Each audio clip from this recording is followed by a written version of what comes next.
बांकीपुर में उपचुनाव के नतीजे आएंगे। आज प्रशांत किशोर आगे चल रहे हैं। प्रशांत किशोर 727 वोटों से आगे चल रहे हैं। तो देखिए, बांकीपुर में उपचुनाव हुआ था और ऐसे में अभी काउंटिंग जारी है। सबसे बड़ा सवाल कि क्या यहां पर बीजेपी की वापसी होगी या फिर कोई नया कैंडिडेट सीट यहां पर जो है वो अपने नाम करेगा। लेकिन जो पहला ही यहां पर उलटफेर देखने को मिल रहा है वो ये कि प्रशांत किशोर आगे चल रहे हैं। तो आपको बता दें, अभी 727 वोट से आगे चल रहे हैं। अभी कई राउंड की काउंटिंग बाकी है और इसके बाद उपचुनाव के नतीजे स्पष्ट होंगे। तो 3 राज्यों के उपचुनाव में वोटों की गिनती लगातार जारी है। बिहार में बांकीपुर सीट पर काउंटिंग जारी है। मध्य प्रदेश के दतिया में भी आज काउंटिंग जारी है और गुजरात के मांजलपुर में भी काउंटिंग की प्रक्रिया शुरू हो गई है। तो बांकीपुर को लेकर बड़ा अपडेट यह है कि फिलहाल प्रशांत किशोर आगे चल रहे हैं। लगभग 700-750 वोट से प्रशांत किशोर इस वक्त बढ़त बनाए हुए हैं।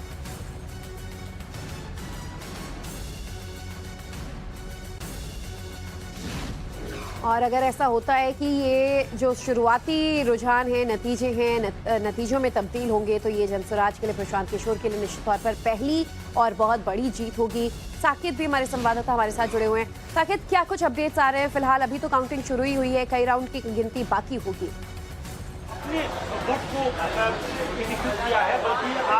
देखिए, बिल्कुल अभी काउंटिंग शुरू हुई है और जो पोस्टल बैलेट की गिनती हुई है, जो जानकारी हमें मिल रहे हैं सोर्सेज के हवाले से, उसमें 727 वोटों से प्रशांत किशोर आगे चल रहे हैं। जो शुरुआती रुझान इसको कह सकते हैं, क्योंकि अभी शुरुआत हुई है काउंटिंग की। लेकिन जैसे जैसे ये जो काउंटिंग बढ़ेगा, टाइम जैसे जैसे बढ़ेगा और 14 टेबल बनाए गए हैं जिस पर ये काउंटिंग की प्रक्रिया होगी, तो फिर रुझान जो है वो धीरे धीरे क्लियर होने लगेगा। आप देखिए, मेरे पीछे आप देख पा रहे हैं, यही काउंटिंग सेंटर है। पटना का एन कॉलेज जो है, वहां पर ये काउंटिंग सेंटर बनाया गया है जहां पर काउंटिंग की प्रक्रिया चल रही है। क्योंकि ये सीट बहुत ही अहमियत रखता है प्रशांत किशोर के लिए भी और बीजेपी के लिए भी। बीजेपी के राष्ट्रीय अध्यक्ष नितिन नवीन की ये सीट रही है।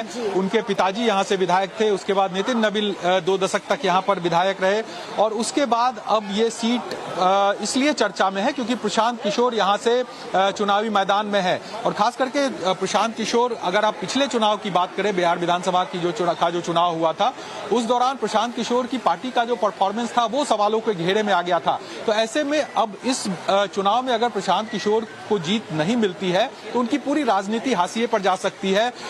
लगातार सवाल उन पर पहले से उठ रहे हैं। तो ऐसे में उनके लिए भी डू एंड डाई वाली स्थिति है यहाँ पर इस चुनाव में।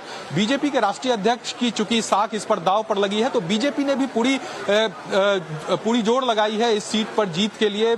तमाम जो पार्टी के बड़े नेता थे उन्होंने कैंपेन किया यहाँ पर। जो बिहार के तमाम बड़े नेता हैं, खुद राष्ट्रीय अध्यक्ष नितिन नवीन भी रोड शो उन्होंने यहाँ पर किया। तो बीजेपी के लिए भी कह सकते हैं ये बहुत ही महत्वपूर्ण चुनाव है। तो ऐसे में अब देखना होगा, क्योंकि अभी शुरुआती रुझान आ रहे हैं। धीरे धीरे जब चीजें साफ होने लगेगी फिर जाकर समझ में आएगा कि आखिर इस सीट पर। साकेत, जरा माहौल भी समझाइएगा। देखिए, दाव की बात तो बीजेपी के लिए भी है, जनसुराज के लिए भी है। शुरुआती रुझान जो हैं वो अगर प्रशांत किशोर के पक्ष में जा रहे हैं, आपको लग रहा है कि जैसे जैसे गिनती आगे बढ़ेगी इसमें उलटफेर मुमकिन है, या फिर जनसुराज के लिए एक सिंपैथी फैक्टर, या फिर प्रशांत किशोर के लिए यहाँ की जनता में कुछ मूड में बदलाव देखने को मिला हो, उपचुनाव में वो लोग सोच रहे हो कि बदलाव देखा जाए, ऐसा कुछ माहौल आप भाप पाए थे उधर? देखिए, बिल्कुल जिस तरह से राउंड आगे चलेगा गिनती का, तो उसके बाद तस्वीरें बदलेंगी, ये निश्चित तौर पर हम कह सकते हैं। क्योंकि ये जो सीट है वो बीजेपी का गढ़ रहा है। आप समझिए, 3 दशक से यहाँ पर बीजेपी का कब्जा रहा। लगातार बीजेपी से यहाँ पर जीत कर आते रहे, विधायक बनते रहे, चाहे वो नितिन नवीन के पिता हो या फिर खुद नितिन नवीन हो। और जो जीत का मार्जिन होता है वो भी काफी ज्यादा रहा है। कायस्थ बहुल ये सीट है, जहाँ से बीजेपी ने एक बार फिर से कायस्थ को ही टिकट दिया है। एक छोटे से कार्यकर्ता को यहाँ पर बीजेपी ने उम्मीदवार बनाया है, नीरज सिन्हा को।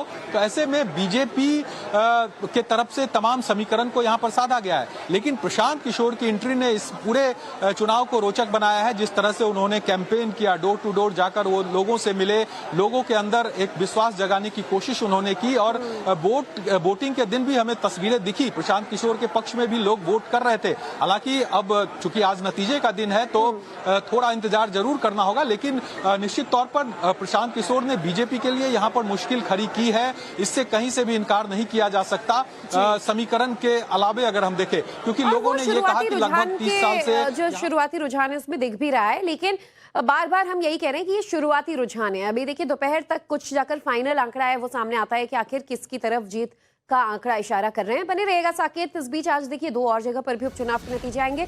दतिया को लेकर जानकारी आ रही है कि बीजेपी के उम्मीदवार आगे चल रहे हैं। बीजेपी के आशुतोष तिवारी दतिया में आगे चल रहे हैं और दतिया का भी आज नतीजा आना, यहाँ पर भी उपचुनाव हुआ था। ज्यादा जानकारी के लिए हमारे संवाददाता मकरंद काले का रुख कर लेंगे। मकरंद, क्या अपडेट्स दतिया से?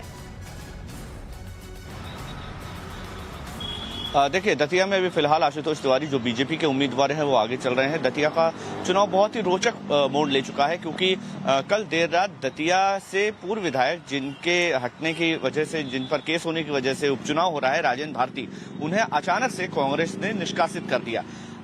टाइमिंग को लेकर इसीलिए सवाल खड़े हो रहे हैं कि मतगणना से एक दिन पहले निष्कासन, हालांकि थोड़ा सा वियर्ड है, हास्यास्पद है, लेकिन ये कार्रवाई कांग्रेस की तरफ से की गई है। बहरहाल आज की बात करूं तो अभी बैलेट माफ कीजिएगा, डाक मतपत्र अभी गिने जा रहे हैं। इसमें 909 वोट से आशुतोष तिवारी आगे चल रहे हैं। आशुतोष तिवारी बीजेपी के उम्मीदवार हैं। नरोत्तम मिश्रा की लंबे समय से ये सीट थी और अचानक से टिकट बदला गया तो काफी आश्चर्य हो रहा था लोगों को। नरोत्तम मिश्रा को भी झटका लगा था इस पूरे घटनाक्रम से। अभी फिलहाल 909 वोट से आशुतोष तिवारी आगे चल रहे हैं। घनश्याम सिंह जो कांग्रेस के उम्मीदवार हैं, वहां के राजघराने से आते हैं। सेवड़ा उनका वैसे पारंपरिक सीट रही है, लेकिन इस बार दतिया से उनको वोट दिया गया है। अच्छी छवि वाले नेता हैं।